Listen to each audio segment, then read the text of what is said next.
Supreme court ने दोनों पक्षों को सुना है। अपोजिट साइड का यह कहना था कि जो देश भर में करीब 18 ऐसे स्थान हैं जहां सर्वे का ऑर्डर हुआ है उसको रोक दिया जाए।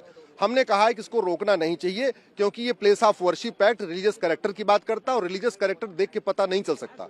जैसे मुझे कोई देख के नहीं बता सकता कि मैं वकील हूं कि डॉक्टर हूं कि इंजीनियर हूं, उसके लिए सर्वे करना पड़ेगा। मुझे कोई ये नहीं देख के बता सकता कि मैं हिंदू हूं कि जैन हूं कि बौद्ध हूं कि सिख हूं या ईसाई हूं, उसके लिए भी सर्वे करना पड़ेगा। वैसे ही कोई ढांचा देख के नहीं बता सकता कि वो मंदिर है कि मस्जिद है, इसके लिए सर्वे करना जरूरी है।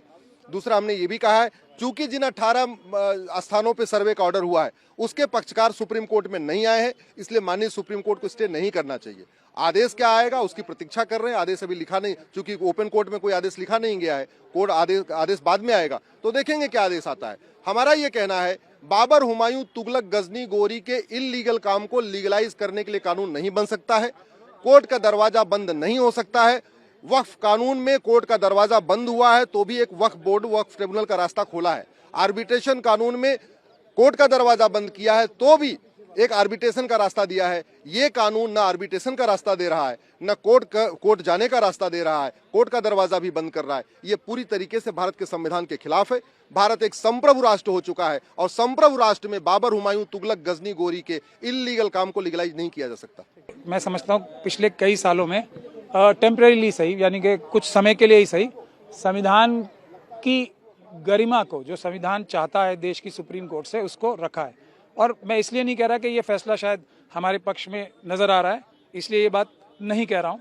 हमारे पक्ष में ये इसलिए नजर आ रहा है कि गैरकानूनी तरीके से हर मस्जिद को, हजारों मस्जिदों को मंदिर बताने की कोशिश हो रही थी, तो इसलिए थोड़ा बहुत हमारे पक्ष में नजर आ रहा है। लेकिन कोर्ट ने जो रीजन दिया है इसका, वो ये दिया है कि जब एक किसी इशू के बारे में आप स्वयं ही चैलेंज कर रहे हो कि ये इशू जो है इस पे सुप्रीम कोर्ट डिसाइड करे, तो निचली अदालतें उस इशू पे कैसे डिसीजन कोई दे सकती हैं। तो इस वजह से जब तक सुप्रीम कोर्ट में ये डिसीजन नहीं होता, हमें नीचे के सारे काम, सर्वे का काम, जो इंटरिम ऑर्डर्स भी पास नहीं करेगा कोई, और नया कोई केस भी डाल नहीं पाएगा जब तक ये फैसला नहीं हो जाता। अब नया केस डालने से रोक के बारे में भी मेरे ख्याल से क्लैरिफिकेशन मुझे करना चाहिए, और वो क्लैरिफिकेशन ये है कि प्लेसेस ऑफ वर्शिप एक्ट ये मना ही करता है पूरी तरीके से कि कोई भी किसी केस में भी इन केसेस में अदालत में जा ही नहीं सकता, कोई कोर्ट ऑर्डर पास नहीं करेगा। तो सुप्रीम कोर्ट का ये ऑर्डर फेयर है कि जब मना ही है, अब सही या गलत तो सुप्रीम कोर्ट फैसला करेगी ना। इसीलिए हम लोग तो ज़्यादा खुश नहीं है इससे, लेकिन अभी टेम्परेरी राहत मिली है, लेकिन अभी इसमें बहुत संघर्ष जारी है। और ये एक बात मैं और कह दूं कि जब ये इतने सालों से सो ही रहे थे तो अभी कौन सा तूफान टूट जाएगा, कुछ दिन रुक जाए तो। पर आज एक और जो महत्वपूर्ण बात ये हुई है कि मैंने तो शायद सुना है, पता नहीं सही सुना है या गलत सुना है, जो हमारा विरोधी पक्ष है उसने जैन साहब को अपना वकील बनाया, नोडल वकील प्रपोज किया है। तो एक बात तो तय हो गई कि जैन साहब जो हैं उस पक्ष के सबसे धुरंधर वकील हैं, एक बात तो ये तय हो गई।